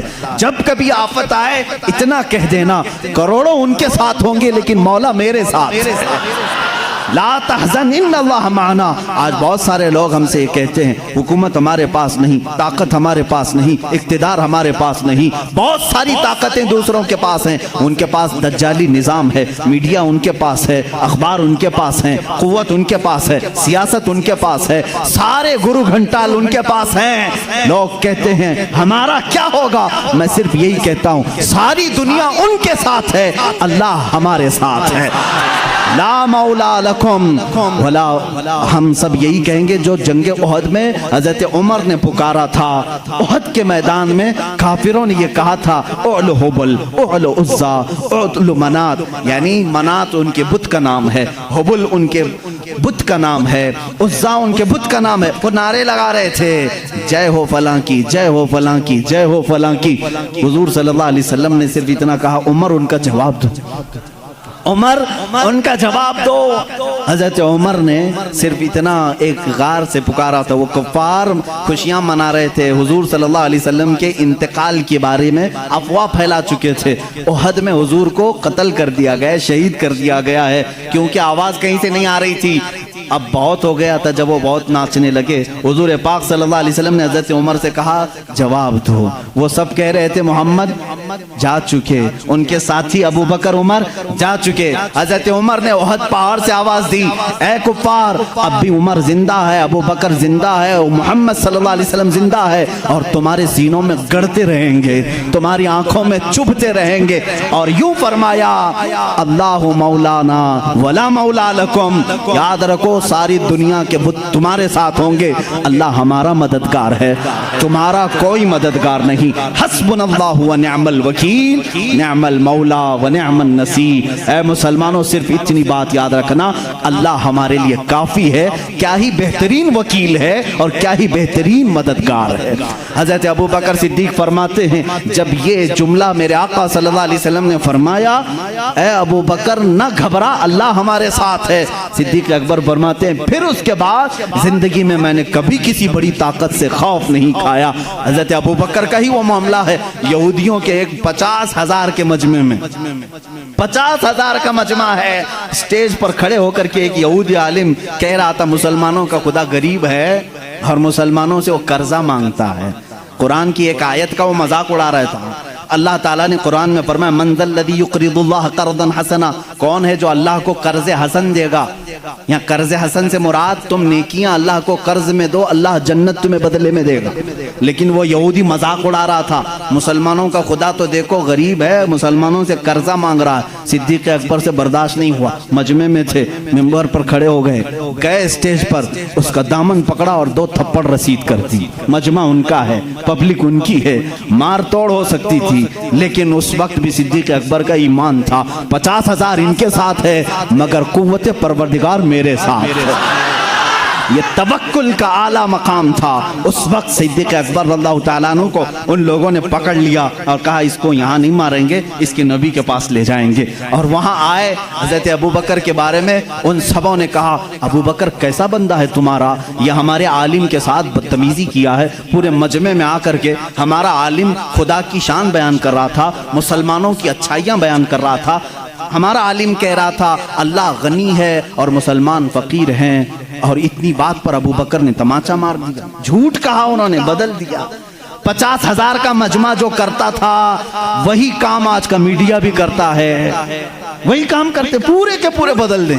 حقیقت کیا ہے اس کو بدل دو، کیونکہ گواہ ان کے، مقدمہ ان کا، جج بھی ان کا، کورٹ بھی ان کی، سب ان کا ہے۔ لیکن یاد رکھنا مسلمانوں سارے گواہ ان کے ہوں، جج ان کا بکا ہوا کیوں نہ ہو، لیکن اللہ ہمارے ساتھ ہے، اللہ ہمارے ساتھ ہے۔ صدیق اکبر خوف نہیں کھائے، معاملہ یہاں تک پہنچا کورٹ رسول اللہ صلی اللہ علیہ وسلم کے پاس آ گئے۔ سبوں نے کہا، صدیق نے، ابو بکر نے تماچا لگایا حق بات پر۔ حضرت ابو بکر سے حضور نے پوچھا اتنی بات پر تم نے مارا؟ حضرت ابو بکر نے کہا نہ، یہ جھوٹ بول رہے ہیں، یہ اللہ کی شان میں گستاخی کر رہے تھے، اللہ کو فقیر کہہ رہے تھے، مسلمانوں کو امیر کہہ رہے تھے، کہہ رہا تھا یہ ظالم کہ اللہ ان کا غریب ہے، قرضہ مانگتا ہے، اس لیے مجھے برداشت نہیں ہوا، مارا میں نے۔ حضور صلی اللہ علیہ وسلم نے پوچھا ان لوگوں سے کیا ابو بکر صحیح کہہ رہے ہیں؟ انہوں نے کہا نہیں، یہ جھوٹ کہہ رہے ہیں، گواہ ہمارے پاس۔ یہودی عالم نے 1 گواہ سامنے کیا، 2 کیا، 3 کیا، 4 کیا، 10 گواہ لایا، کیونکہ جھوٹے جھوٹے ہی ہیں۔ جھوٹوں نے جھوٹوں سے کہا کہ جھوٹ مت بولنا۔ ابھی مرحوم راحت صاحب کا شاید جہاں تک ہے، شعر و شاعری سے میرا زیادہ شغف نہیں ہے، یہ اسی طرح کے یہودی تھے جو یہ کہتے تھے جھوٹوں نے جھوٹوں سے کہا ہے جھوٹ مت بولنا۔ وہ اسی طرح کا مجمع، سب جمع ہوئے اور گواہی دے رہے ہیں صدیق اکبر کے خلاف۔ حضور صلی اللہ تعالیٰ علیہ وسلم عدل و انصاف کے پیکر تھے۔ آپ صلی اللہ علیہ وسلم نے پوچھا ابو بکر تمہارا بھی کوئی گواہ ہے؟ تم جو بول رہے ہو اس کا بھی کوئی گواہ ہے؟ آپ کا گردن جھک گئی، کہا یا رسول اللہ اس مجمع میں میرے علاوہ کوئی دوسرا تھا نہیں، تھے تو یہی سب، یہ جھوٹ بول رہے ہیں، اب میں کیا کروں؟ عدالت ایویڈنس پر چلتی ہے نا، ثبوت پر چلتی ہے۔ حضور اکرم صلی اللہ علیہ وسلم نے فرمایا ابو بکر تیرا کوئی گواہ نہیں، ان کے پاس اتنے گواہ ہیں۔ ابھی یہ بات چل رہی تھی، جبرائیل امین آیت لے کر کے آ گئے، وہی اترنے کے آثار آئے، رسول کریم صلی اللہ علیہ وسلم کے پاس آیت نازل ہوئی، لقد سمع اللہ قول الذین قالوا ان اللہ فقیر ونحن اغنیاء۔ اے اللہ کے رسول، اللہ گواہی دیتا ہے، یہ سارے یہودی کہہ رہے تھے اللہ فقیر ہے اور مسلمان غنی ہیں۔ صدیق اکبر نے جھوٹ نہیں کہا، ان کی گواہی کے لیے اللہ کافی ہے، اللہ کافی۔ اللہ تعالیٰ کی طرف سے آیت آئی، کیا صدیق کی شان ہے، تم اکیلے ہو مگر گواہی کے لیے رب تمہارے ساتھ ہے، اللہ تمہارے ساتھ۔ مسلمانوں گھبرانا نہ، غم نہ کرو، اگر کسی موقع پر تنہا ہو گئے انتظار کرنا، اگرچہ آج آیتیں نہیں اترتی لیکن مولا کا عذاب تو ضرور آ ہی سکتا ہے۔ بنا لو تم جو کچھ بھی کرنا ہے بنا لو، مسلمانوں کے چہرے کھود ڈالو، مسلمانوں کی گردنیں اکھاڑ دو، مسلمانوں کی عزتوں کے ساتھ کھلواڑ کرو، مسجدوں کو تہس نہس کرو۔ تم کیا سمجھتے ہو زمین تمہارے باپ کی ہے؟ یہ اللہ کی زمین ہے، یہ اللہ کی زمین ہے۔ ان الارض یورثها، اللہ تعالیٰ اپنی زمین کا وارث جسے چاہتا ہے بناتا ہے۔ یہ اور بات ہے کہ ہم آج عمل کے کچے ہو چکے ہیں، ہم نے خود مسجدوں سے منہ موڑ لیا تھا، ہو سکتا ہے ہمارے مولا نے ہم سے مسجدیں لے کر ان کو دی ہوں، مگر میں جانتا ہوں مسجد کی وہ سرزمین تحت الثری سے لے کر عرش اعظم تک مسجد ہی رہے گی، اور رب ذوالجلال کے ہاں فیصلہ تو ہوگا۔ تم اگرچہ عدالتوں کو خرید سکو تو خرید لو، لیکن ایک دن وہ آئے گا جب آواز آئے گی لمن الملک اليوم، آج کی بادشاہت کس کی ہے، آج کی حکومت کس کی ہے؟ پھر جواب بھی آئے گا للہ الواحد القہار، قہر کرنے والے ایک خدا کی آج حکومت ہے۔ آؤ اللہ تعالیٰ اس دن آواز دے گا این الجبابرہ این المتکبرون، کہاں ہے وہ ظالم و جابر، کہاں ہے وہ گھمنڈی لوگ؟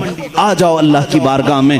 ان کو کہا جائے گا ان کی حیثیت چونٹی کی بناؤ، اور ان کو پورے اہل محشر اپنے پیروں سے رون کر کے بتائیں، تاکہ تمہارے تخت کی کوئی حیثیت نہیں۔ حقیقت میں اللہ رب العزت کی شریعت قیامت کے دن نافذ ہوگی۔ ہم تو اس انتظار میں کٹ جائے گی زندگی۔ اب بات مجھے صدیق اکبر کی ذات سے یہ کہنی ہے، میں مسلمانوں کو توکل دینا چاہتا ہوں، یقین دینا چاہتا ہوں، گھبراؤ نہیں۔ ساری چیزیں بھی چھن جائیں تو تمہارے ایمان کو کوئی چھین نہیں سکتا جب تک تم اپنے ہاتھوں سے اسے بیچ نہیں دیتے۔ اللہ رب العزت تمہارا حامی ناصر مددگار ہے۔ اس نے قرآن میں کئی جگہوں پر وعدہ فرمایا کان حقا علینا نصر المؤمنین، اللہ فرماتا میں نے اپنے اوپر لازم کر لیا ہے، مدد کروں گا تو مومنین کی مدد کروں گا، مدد کروں گا تو مومنین کی مدد کروں گا۔ میرے عزیزو آج بھی مدد ہی تو ہے، مدد ہی تو ہے۔ الحمدللہ ہم تعداد میں اگرچہ تھوڑے ہیں، لیکن ہماری حیثیت ایسی ہے 32 دانتوں کے بیچ میں ایک زبان کبھی کسی دانت سے دبتی بھی نہیں ہے، کٹتی بھی نہیں ہے۔ اللہ بس ایسے ہی اس زبان کی حفاظت فرمائے۔ صدیق اکبر رضی اللہ تعالیٰ عنہ کے ایمان کا معاملہ تو یہ تھا، حضور صلی اللہ علیہ وسلم کے بعد وہ کسی کو بھی عزیز نہیں رکھتے، حضور سب سے اول درجے پر، حتیٰ کہ اپنی بیٹی سیدہ عائشہ صدیقہ رضی اللہ تعالیٰ عنہ، ایک بار حضور صلی اللہ تعالیٰ علیہ وسلم ان کے ساتھ بیٹھے حجرے میں، بات تیزی سے ہو رہی تھی، صدیق اکبر داخل ہو گئے اور ہاتھ تک اٹھا دیا، حضرت عائشہ صدیقہ سے کہا خبردار تجھے معلوم ہے تم کس سے بات کر رہی ہو؟ شوہر ہیں لیکن اللہ کے رسول ہیں۔ حضور صلی اللہ علیہ وسلم نے حضرت ابوبکر کو روک لیا، یہ ہمارا معاملہ ہے، یہ ہمارا معاملہ ہے۔ حضرت ابوبکر صدیق چلے آئے۔ حضرت عائشہ فرماتی ہیں کہ صدیق اکبر رضی اللہ تعالیٰ عنہ کبھی کسی چیز کو پسند نہیں کرتے جو حضور کی رضا کے خلاف۔ جب سیدہ عائشہ صدیقہ پر الزام لگایا تھا کچھ منافقین نے، تہمت لگائی تھی، حضور اکرم صلی اللہ علیہ وسلم نے حضرت عائشہ سے کہا تم اپنے ماں باپ کے گھر میں رہو جب تک یہ معاملہ کلیئر نہ ہو جائے۔ 1 مہینے تک حضرت عائشہ حضرت ابوبکر کے گھر میں تھی۔ وہ کہتی ہیں حضور صلی اللہ علیہ وسلم میرے پاس نہیں آتے، اتنے دنوں تک حضرت ابوبکر نے بھی میرے سے بات نہیں کی۔ یہ نہیں کہ بیٹی ہے، بلکہ رسول اللہ کا جو نظام ہے وہ میرے گھر میں بھی چلے۔ ایک بار صلح حدیبیہ کے موقع پر حضور صلی اللہ علیہ وسلم نے صرف اتنا فرما دیا تھا، 1400 صحابہ مکہ کے لیے نکلے حضور کے ساتھ عمرہ کرنے کے لیے۔ سنو، عمرہ کرنے کے لیے نکلے، احرام پہن کر کے نکلے، لیکن مکہ کے کافروں نے بیچ راستے میں روک لیا، کہا تم عمرہ نہیں جا سکتے، نہیں جاؤ گے۔ حضور صلی اللہ علیہ وسلم کو ان لوگوں نے بیچ راستے میں روک لیا۔ 35 کلومیٹر مکہ باقی ہے، سوچو 450 کلومیٹر کا فاصلہ ہے مکہ مدینہ۔ مدینے سے جو چل کر کے صحابہ آئے ہوں تقریباً 400 کلومیٹر چلے ہوں، اور ان کو قریب مکہ کے آ کر کے کہہ دیا جائے اب تم نہیں جا سکتے، عمرہ نہیں کر سکتے، ان کی حالت کیا ہونی چاہیے؟ صحابہ جوش میں تھے، کہا یا رسول اللہ صلی اللہ علیہ وسلم اجازت دیں ہم ان کے پرخچے اڑا دیں۔ بدر بھی ہو چکی تھی، احد بھی ہو چکی تھی، خندق بھی ہو چکی تھی، ساری جنگوں میں صحابہ نے اپنے جوہر دکھا بھی چکے تھے۔ یہ 6 ہجری کا معاملہ ہے، سن 6 ہجری میں حدیبیہ کا معاملہ آیا۔ حضور صلی اللہ علیہ وسلم اپنی نگاہ نبوت سے دیکھ رہے تھے، آپ نے فرمایا نہیں، جنگ نہیں چاہتا میں، اس لیے کہ ہم حالت احرام میں ہیں، حالت احرام میں ہم جنگ نہیں چاہتے. حضور نے صلح کی بات کر لی مکہ والوں سے. وہ بظاہر دب کر کے صلح لگ رہی تھی تو اس میں حضرت عمر سب سے زیادہ بے قرار تھے, سب سے زیادہ بے قرار. صحابہ سے وہ بار بار پوچھتے تھے کیا ہم حق پر نہیں ہیں, ہم کو جنگ کی اجازت کیوں نہیں مل رہی ہے. یہ مکہ والوں کو ہم برابر بتا دیں گے. آج تو ہم 1400 کی تعداد میں ہیں, بدر میں تو صرف 313 تھے. حضور کیوں نہیں اجازت دے رہے ہیں؟ حضور صلی اللہ تعالیٰ علیہ وسلم نے منع کر دیا, نہیں میں صلح نامہ لکھ رہا ہوں. حضور صلی اللہ تعالیٰ علیہ وسلم کے پاس حضرت عمر آئے, حضور کے بازو پکڑ کر کے جوش میں پوچھنے لگے آقا کیا ہم حق پر نہیں ہیں, کیوں آپ اجازت نہیں دے رہے ہیں؟ حضور نے فرمایا عمر جو میں دیکھ رہا ہوں وہ تم نہیں دیکھ رہے. حضرت عمر بے قرار تھے. یہ نافرمانی نہیں, بے قراری آپ کی جو تھی وہ فرض جہاد میں تھی. حضور صلی اللہ علیہ وسلم کو کیسے کوئی عمرہ سے روک سکتا ہے, اس بات کی بے قراری تھی. حضرت عمر نے یہ سوچا کہ ابو بکر کو منا لوں, ابو بکر مان گئے تو رسول اللہ کو بھی یہ منا لیں گے. حضرت ابو بکر کے پاس آئے, صدیق اکبر رضی اللہ تعالیٰ عنہ کو انہوں نے زور سے کہا اے ابو بکر آپ نہیں دیکھ رہے ہم 1400 کی تعداد میں اور رسول اللہ صلی اللہ علیہ وسلم صلح لکھ رہے ہیں, مکہ والوں کے ساتھ صلح, وہ بھی ایسی صلح کہ ہماری اس میں عزت نہیں ہے. مکہ والے ایسی صلح لکھا رہے تھے کہ جس میں ان کے ہی فائدے تھے, مدینے والوں کے فائدے نہیں تھے. حضرت عمر بار بار کہہ رہے تھے. حضرت ابو بکر صدیق کو چلا لایا, ان کے ہاتھ جھٹک دیے. حضرت ابو بکر صدیق نے کہا الزم غرضک یا عمر, اے عمر اپنا ہوش سنبھال, تو کس کے فیصلے پر بات کر رہا ہے؟ وہ محمد الرسول اللہ صلی اللہ تعالیٰ علیہ وسلم, اللہ کے رسول صلی اللہ علیہ وسلم. جنگ کہیں تو جنگ ہے, صلح کہیں تو صلح ہے. میرا ایمان ہے کہ رسول جو کرتے ہیں وہ اپنی طبیعت سے نہیں, وہ وحی الہی سے کرتے ہیں. حضرت عمر نے کہا اس دن مجھے احساس ہوا کہ ایمان کیا ہے. رسول اللہ کی ہر بات کو من عن تسلیم کرنا یہ صدیق اکبر سے سیکھو. اس صلح کو حضرت عمر نے تسلیم کیا. یہ صدیق اکبر رضی اللہ تعالیٰ عنہ کی ذات طیبہ تھی. میرے عزیزو اگر انہی پر پوری بات ختم ہو جائے گی, میرا وقت نکل جائے گا. سیدنا ابو بکر صدیق رضی اللہ تعالیٰ عنہ تقریباً 2 سال اور چند ماہ آپ نے خلافت کے امور کو سنبھالا, اور آپ کی عمر مبارکہ 60 سال سے تجاوز کر چکی تھی. 63 سال کے قریب آپ کی بھی عمر مبارکہ تھی. ٹھنڈیوں کی وجہ سے آپ غسل فرمائے اور اسی میں بیمار ہوئے. جمادی الاخر کا مہینہ تھا, جمادی الاخر کی 18 تاریخ تھی جب سیدنا ابو بکر صدیق رضی اللہ تعالیٰ عنہ اپنے چند صحابہ کو جمع کیا اور کیا وصیت کی جانتے ہیں کہ یہ میرا آخری وقت ہے. میں خلافت کو 6 صحابہ کے حوالے کر کے جا رہا ہوں جو عشرہ مبشرہ میں سے تھے. حضرت عثمان تھے, حضرت علی تھے, حضرت عمر تھے, حضرت طلحہ تھے, حضرت عبد الرحمن بن عوف تھے. یہ صحابہ سعد رضی اللہ تعالیٰ عنہ تھے. یہ صحابہ کے حوالے کر کے جاتے ہیں, یہ آپس میں جس کو خلیفہ بنائے اے مسلمانوں تم اس کو خلیفہ مان لینا. دیکھیں خلافت کے معاملات کیسے چل رہے ہیں, وہ میں آج آپ کو ڈیٹیل میں لے جا رہا ہوں. یہ 18 جمادی الاخر کی تاریخ تھی جب حضرت ابو بکر صدیق رضی اللہ تعالیٰ عنہ اپنے گھر والوں کے ساتھ بیٹھے. آخری وصیت یہ کرتے ہیں میرا انتقال ہو جائے, مجھے غسل دیا جائے, کفن دیا جائے, تو دفن کرنے سے پہلے میرے جنازے کو رسول کریم صلی اللہ علیہ وسلم کے حجرے کے سامنے لا کر رکھنا. حضور صلی اللہ علیہ وسلم کا مزار اقدس کہاں تھا؟ عائشہ صدیقہ کا حجرہ تھا اور دروازہ لگتا تھا, وہ ایک کمرہ تھا, دروازہ تھا. حضرت ابو بکر کہتے ہیں اس دروازے کے پاس جنازے کو لا کر رکھ دینا, اور خبردار کہیں لے جا کر کے اٹھا کر دفن نہ کرنا, بلکہ باہر کھڑے ہو کر کے اجازت مانگنا. اے اللہ کے رسول, تمہارا رفیق, تمہارا دوست آپ کے بغل میں دفن ہونے کی اجازت مانگتا ہے. اگر رسول کریم صلی اللہ علیہ وسلم اجازت دے دیں تو مجھے حضور کے پہلو میں دفن کر دینا. یہ ہو سکتا ہے میرے عزیزوں, اس بات کو شاید وہابی سن رہے ہوں گے تو تڑپ جانا چاہیے کہ صدیق اکبر نے یہ نہیں کہا, صحابہ نے بھی یہ نہیں پوچھا اجازت قبر والے سے. کیسے اجازت؟ وہ رسول پاک قبر میں ہے اور کہنے والا کوئی عام آدمی نہیں, ابو بکر صدیق ہے, خلیفۃ المسلمین ہے رضی اللہ عنہ. صحابہ نے بھی کچھ بھی کہا نہیں. ٹھیک ہے, سب کو شاید عقیدہ وہی تھا جو آج بریلی کے امام نے ہمیں دیا ہے. صحابہ کا عقیدہ وہی تھا, تو زندہ ہے واللہ, تو زندہ ہے واللہ, میری چشم عالم سے چھپ جانے والے. اسی لیے انہوں نے نہیں کہا، پوچھا نہیں۔ وفات ہو گئی، غسل کے بعد، تجہیز تکفین کے بعد جنازہ لایا گیا، اور ان کے مطابق صحابہ نے دروازے کے باہر کھڑے ہو کر کے پوچھا بھی، اے اللہ کے رسول، آپ کا رفیق، آپ کا خلیل، آپ کا یار غار آپ کے پہلو میں دفن ہونا چاہتا ہے۔ صحابہ کا عقیدہ دیکھو، ملاحظہ کرو۔ اس وقت فرماتے ہیں صحابہ باہر تھے، اچانک دروازے کی چٹکنی کھلی، دروازہ کھل گیا، قبر اطہر سے آواز آئی، ادخل الحبیب الی الحبیب، حبیب کو حبیب کے ساتھ داخل کرو۔ عزیزان گرامی، رسول کریم صلی اللہ تعالیٰ علیہ وسلم کی اس آواز کو کون نہیں پہچانتا تھا؟ صدیق اکبر اللہ تعالیٰ عنہ کو اجازت کے بعد دفن کیا گیا ہے۔ حضور اکرم صلی اللہ تعالیٰ علیہ وسلم کے پہلو میں وہ آرام فرمائے ہیں۔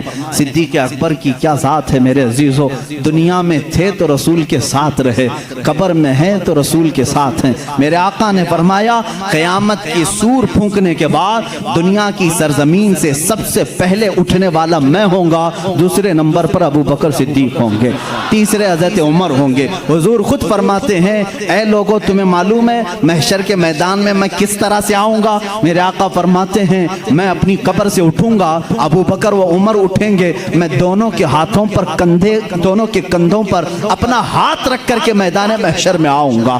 اللہ اللہ، وہ جلوہ کیسے ہوگا جب ایک وزیر اس طرف ہو، دوسرا وزیر اس طرف ہو، بادشاہ حکمت بیچ میں ہو۔ وہ قیامت کے دن ہے۔ اسی لیے میرے عزیزو، رسول کریم صلی اللہ تعالیٰ علیہ وسلم کی بادشاہت آج بھی ہے یا نہیں؟ بادشاہ کس کو تسلیم کرتے ہو؟ بادشاہ کس کو مانتے ہو؟ رسول کریم صلی اللہ علیہ وسلم کو۔ ایک محقق نے بڑے اچھے انداز میں مجھ سے ایک بات کہی تھی کہ دنیا کا نظام ہے کہ جب بادشاہ کرسی پہ ہوتا ہے تو وزیر اس کے پہلو میں ہوتے ہیں، وزیر ادھر ہے، ادھر کوئی وزیر بیٹھا ہے۔ بادشاہ جب اٹھ کے چلا گیا تو وزیر بھی چلے جاتے ہیں، وزیروں کی کرسیاں بھی خالی ہوتی۔ بادشاہ جب تک بیٹھا ہے وزیر بھی بیٹھے ہوئے ہیں، جب تک بادشاہ کرسی پر ہے وزیر بھی ہیں۔ وزیروں کا اگل بغل ہونا بھی اس بات کی علامت ہے کہ نظام سلطنت چل رہا ہے، نظام سلطنت چل رہا ہے۔ اے لوگو، تم کس خام خیالی میں ہو؟ کیوں کسی کی جے وجے پکارتے ہو؟ کیوں کسی کو بادشاہ تسلیم کرتے ہو؟ اللہ کے حبیب محمد الرسول اللہ صلی اللہ علیہ وسلم دنیا میں جب تھے تب وہ شاہ تھے، وہ بادشاہ تھے۔ اپنی قبر اطہر میں جب گئے تو ایک پہلو میں صدیق اکبر لیٹے ہیں اور آگے کے پہلو میں عمر فاروق لیٹے ہیں۔ یہ اس بات کی علامت ہے وزیر اب بھی اگل بغل ہیں اور بادشاہ اپنی کرسی بادشاہت پر قائم ہے۔ وہ زندہ ہے واللہ، تو زندہ ہے واللہ، میری چشم عالم سے چھپ جانے والے۔ جب تک یہ قبروں کا منظر قائم رہے گا سمجھنا رسول اللہ کی بادشاہت قائم رہے گی۔ آئی نئی حکومت، سکہ نیا چلے گا، عالم میں رنگ بدلا، صبح شب ولادت بجھ گئی جس کے آگے سبھی مشعلیں، شمع وہ لے کر آیا ہمارا نبی۔ میرے عزیزو، اس نبی کا دور ختم نہیں ہوا، اس نبی کا دور اب بھی باقی ہے، اس نبی کا دور اب بھی باقی ہے۔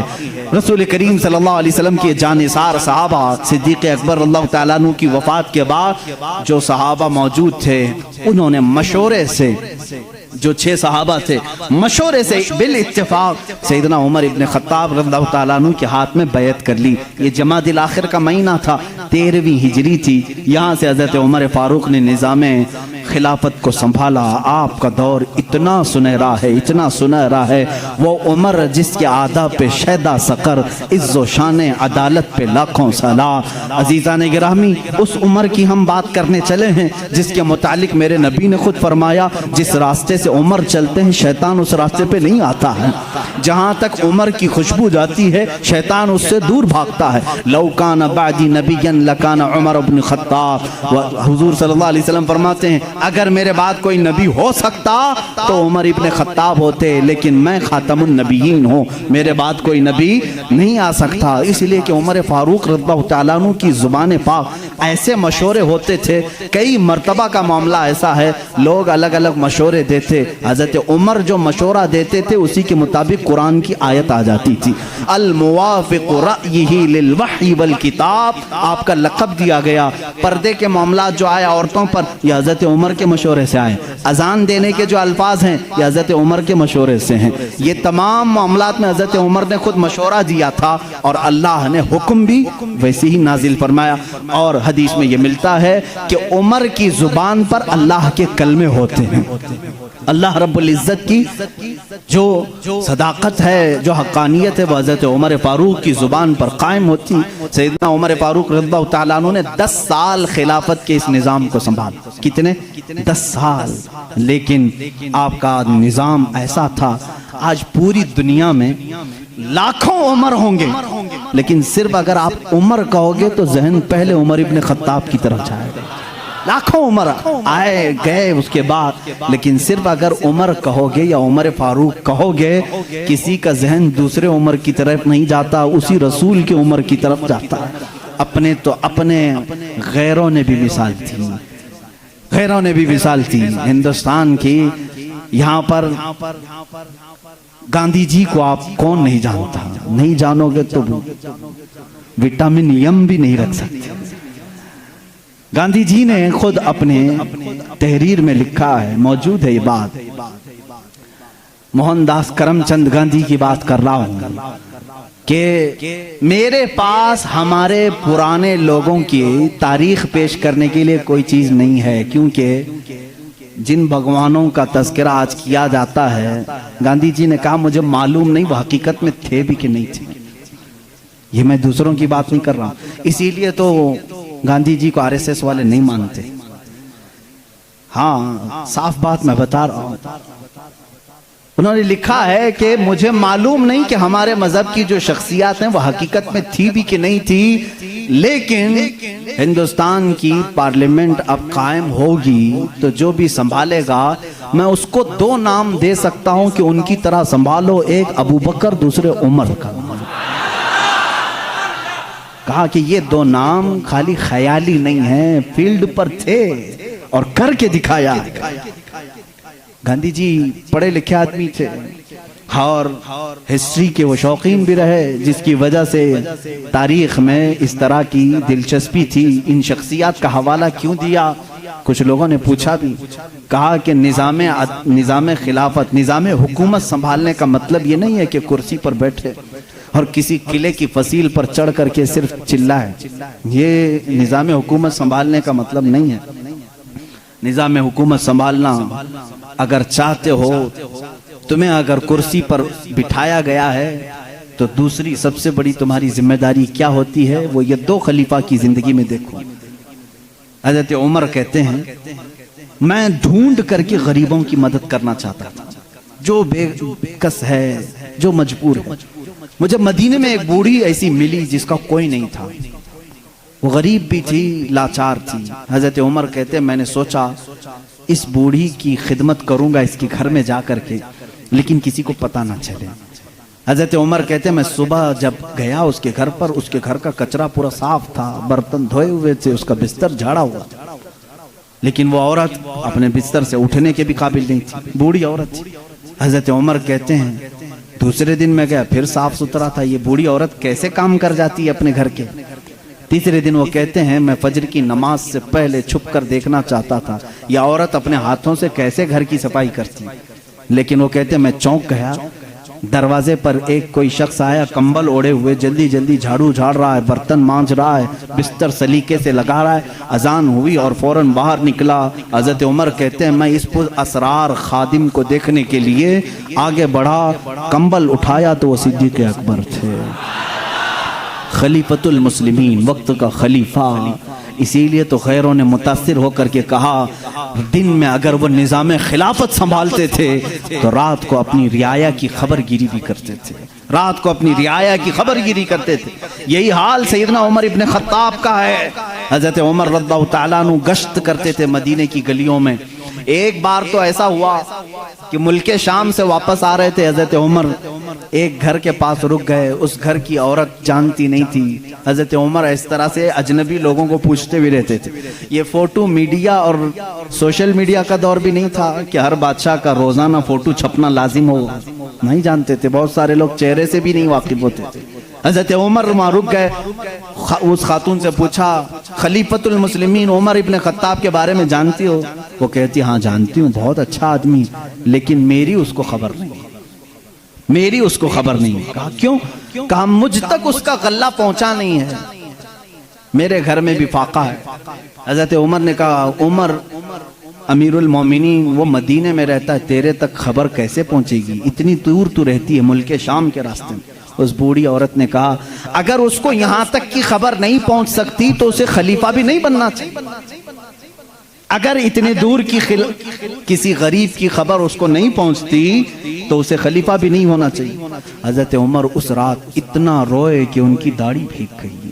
سچ کہا اس خاتون نے، گئے بازار سے سامان خرید کر اپنے کندھے پر اٹھا لائے اور اس عورت کے گھر پہنچایا۔